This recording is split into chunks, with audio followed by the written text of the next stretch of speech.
हुनेसर जी हमारे जिले के ही रहने वाले थे और शादीशुदा थे। उनके परिवार में उनके दो छोटे भाई, माता पिता, पत्नी तथा दो प्यारे बच्चे थे। हुनेसर जी कोलकाता में किसी सेठ के यहाँ ट्रक की ड्राइवरी करते थे। हुनेसर को माल लादकर दूर दूर के शहरों में जाना पड़ता था।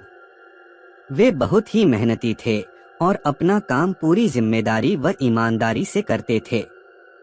उनके कार्यों से उनका सेठ भी बहुत ही खुश था और हर महीने उन्हें अपने साथ लेकर डाकघर जाता था और 1000-1200 उनके घर मनी ऑर्डर जरूर कराता था। हुनेसर जी की जीवन गाड़ी बहुत ही मजे में चल रही थी। कभी कभी जब उनको माल लेकर लखनऊ, बनारस आदि आना पड़ता तो वे थोड़ा समय निकालकर घर पर भी आ जाते और घर वालों का हालचाल लेने के बाद वापस चले जाते। एक बार की बात है कि हुनेसर जी रात को करीब 10 बजे ट्रक लेकर निकले। उन्हें दिल्ली की ओर जाना था। उनके साथ सामू नाम का एक खलांसी भी था। हुनेसर जी खलांसी को अपने बेटे जैसा मानते थे और उसे ट्रक चलाना भी सिखाते थे। अब सामू ट्रक चलाने में निपुण भी हो गया था। उस रात सामू ने जिद करके कहा कि आप आराम से सो जाइए तो ट्रक चलाकर मैं ले चलता हूँ। हुनेसर जी ना कहकर ट्रक खुद चलाते हुए निकल पड़े और सामू उनके बगल में बैठा रहा। रात के करीब 1 बजे होंगे और ट्रक एक चौड़ी सड़क पर तेज गति से दौड़ा चला जा रहा था। अचानक हुनेसर जी को पता नहीं क्या हुआ कि वे सड़क किनारे ट्रक रोककर बीड़ी सुलगाकर पीने लगे। बीड़ी पीने के बाद वे सामू से बोले कि मुझे बहुत नींद आ रही है तो मैं सोने जा रहा हूँ। तुम एक काम करो, मजे में धीरे धीरे ट्रक चलाकर ले चलो। सामू तो ट्रक चलाना ही चाहता था। उसने हामी भरकर ट्रक की स्टीयरिंग पकड़ ली और धीमी गति से ट्रक को दौड़ाने लगा। लगभग आधे 1 घंटे के बाद जब सामू को लगा कि अब हुनेसर जी गहरी नींद में सो रहे हैं तो उसको मस्ती सूझी। उसने ट्रक की स्पीड बहुत ही तेज कर दी और गुनगुनाते हुए ड्राइविंग करने लगा। अचानक उसे पीछे से एक और ट्रक आती दिखाई पड़ी, शायद जिसकी स्पीड और भी तेज थी। उसने सोचा कि शायद पीछे से आ रही ट्रक उससे आगे निकलना चाहती है। सामू का भी खून अभी तो एकदम नया था। वह भला ऐसा क्यों होने दे। उसने भी ट्रक का एक्सीलेटर चापते हुए ट्रक को और भी तेज दौड़ाने लगा। अरे यह क्या, उसने ट्रक की स्पीड इतनी बढ़ा दी कि ट्रक अब उसके काबू से बाहर हो गई। वह कुछ सोच पाता इससे पहले ही ट्रक सड़क छोड़कर उतर गई और एक पेड़ से टकराकर पूरी तरह से नष्ट हो गई। इस दुर्घटना में हुनेसर जी तो प्रभु को प्यारे हो गए पर सामू बच गया। उसे कुछ ट्रक चालकों ने पास के अस्पताल में भर्ती कराकर उसके सेठ को सूचना भिजवा दी थी। सामू 4 से 5 दिन अस्पताल में पड़ा रहा।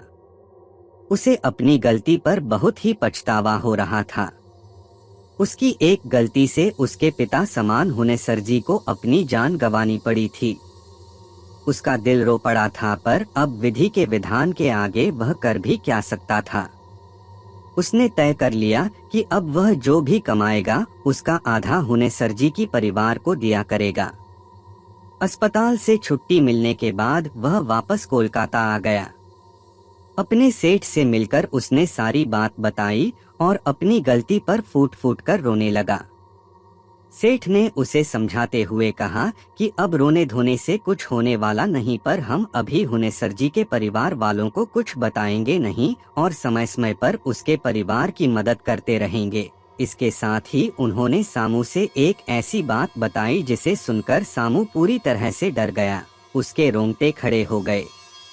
दरअसल सेठ ने सामू को बताया कि हुनेसर जी बराबर बताया करते थे कि मालिक, जब भी यहाँ से माल लेकर दिल्ली के लिए निकलता हूँ तो रात को करीब 1 से 2 बजे एक सुनसान जगह पर ऐसा लगता है कि कोई ट्रक तेजी से पीछे से आ रहा है और हमें ओवरटेक करने की कोशिश कर रहा है।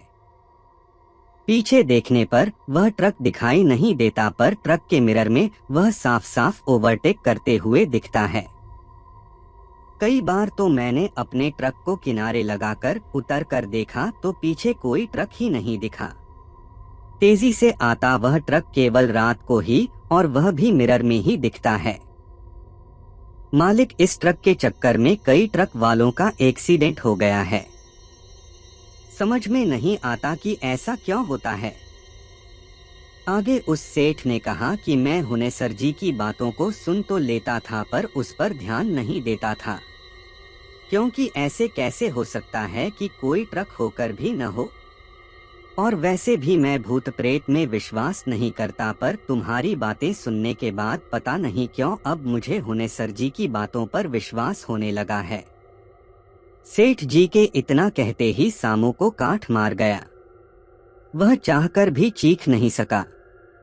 तो क्या पीछे से आ रहा ट्रक कोई भूत प्रेत था, या कोई भूत ट्रक बनकर ट्रक वालों को चकमा देकर दुर्घटना करा देता था। खैर, समय सबके घाव भर देता है। सेठ भी अपने काम में लग गए और सामू भी।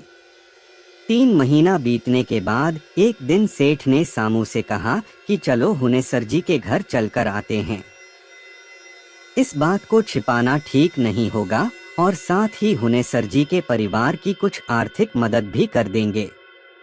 हुनेसर जी थे तो हर महीने उनके परिवार को मनी आर्डर चला जाता था, पर पिछले 3 महीने से मनी आर्डर भी नहीं गया और ना ही कोई पत्र आदि।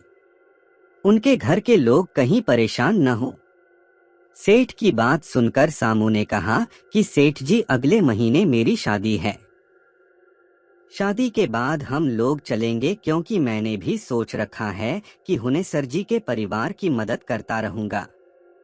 इसके बाद सेठ ने कहा कि ठीक है, अगले महीने चलते हैं। मैं चाहता हूं कि मैं मुनेसर जी के बच्चों की पढ़ाई लिखाई की व्यवस्था भी कर दूं और साथ ही उनके दोनों भाइयों को यहाँ लाकर कुछ काम धंधा दिलवा दूं।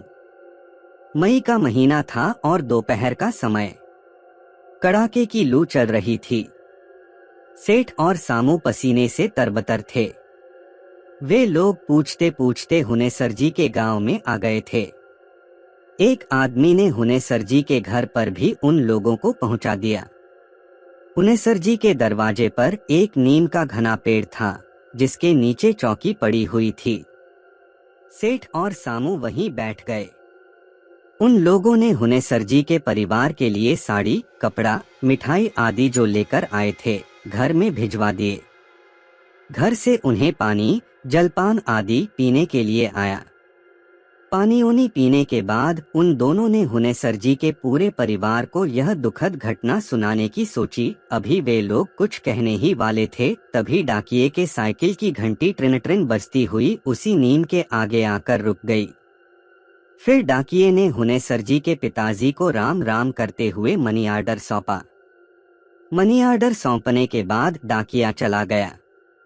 डाकिये के जाने के बाद हुनेसर जी के पिताजी ने कहा कि जब आप लोग आ ही रहे थे तो फिर हुनेसर को यह पैसे डाक से भिजवाने की क्या जरूरत थी।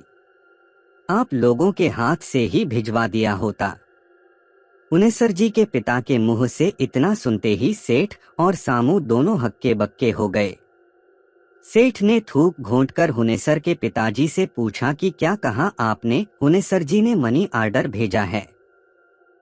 सेठ की यह बात सुनते ही हुनेसर के पिताजी ने बिना कुछ बोलते हुए 100 के 8 नोट तथा मनी आर्डर वाला छोटा कागज का टुकड़ा जिस पर पता लिखा था, सेठ के आगे बढ़ा दिया।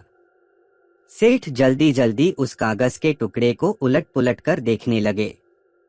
उन्हें कुछ भी विश्वास ही नहीं हो रहा था, क्योंकि मनी आर्डर के उस कागज पर जो लिखाई थी वह हुनेसर जी की ही थी और वह पैसा उन्होंने पिछले महीने ही उसी डाकघर से लगाया था जहां से सेठ और वे बराबर हर महीने पैसा लगाया करते थे।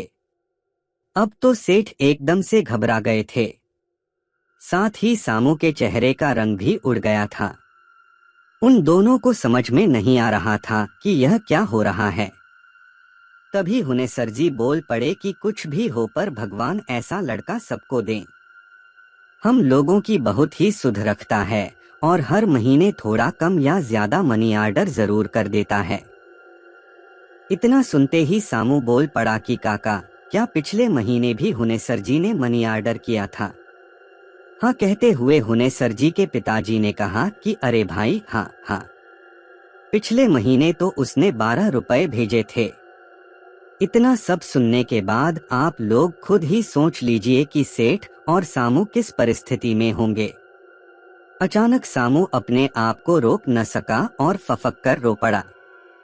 सेठ से रहा न गया और वे सामू को चुप कराते हुए खुद भी रुआंसू हो गए। उन्हें सर जी के परिवार वालों को कुछ भी समझ में नहीं आ रहा था कि आखिर अचानक ये दोनों रोने क्यों लगे। अब उस नींद के नीचे गांव के अन्य लोग भी एकत्र हो गए थे। सेठ ने थोड़ी हिम्मत करके सारी बात कह डाली। यह बात सुनते ही वहां खड़े लोगों विशेषकर महिलाओं में रोवन पीटन शुरू हो गया, पर अभी भी हुनेसर जी के घर वाले यह मानने को तैयार नहीं थे कि पिछले 4 महीनों से हुनेसर जी नहीं है। अगर हुनेसर जी नहीं है तो इन 4 महीनों में जो 3 बार मनी ऑर्डर आए हैं वह किसने भेजा है? हैंडराइटिंग तो मुनेसर की ही है। अरे इतना ही नहीं, 2 महीने पहले उसका एक पत्र भी मिला था जिसमें उसने लिखा था कि बाबूजी कुछ जरूरी काम आ जाने के कारण 1 साल तक मैं घर नहीं आ सकता, पर मनी ऑर्डर बराबर भेजता रहूंगा।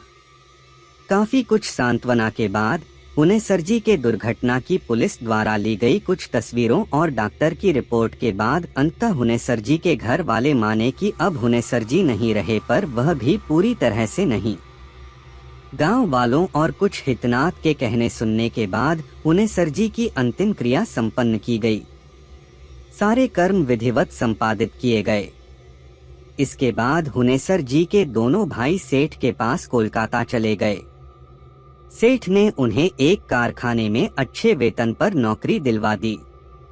इसके साथ ही सेठ हर महीने हुनेसर जी के परिवार के लिए कुछ पैसे मनी ऑर्डर करता रहा। खैर जो भी, पर अभी भी सामू को यकीन नहीं कि उसका पीछा करने वाला ट्रक कोई भूत चला रहा था और मरने के बाद भी हुनेसर जी अपने परिवार को मनी ऑर्डर करते रहे।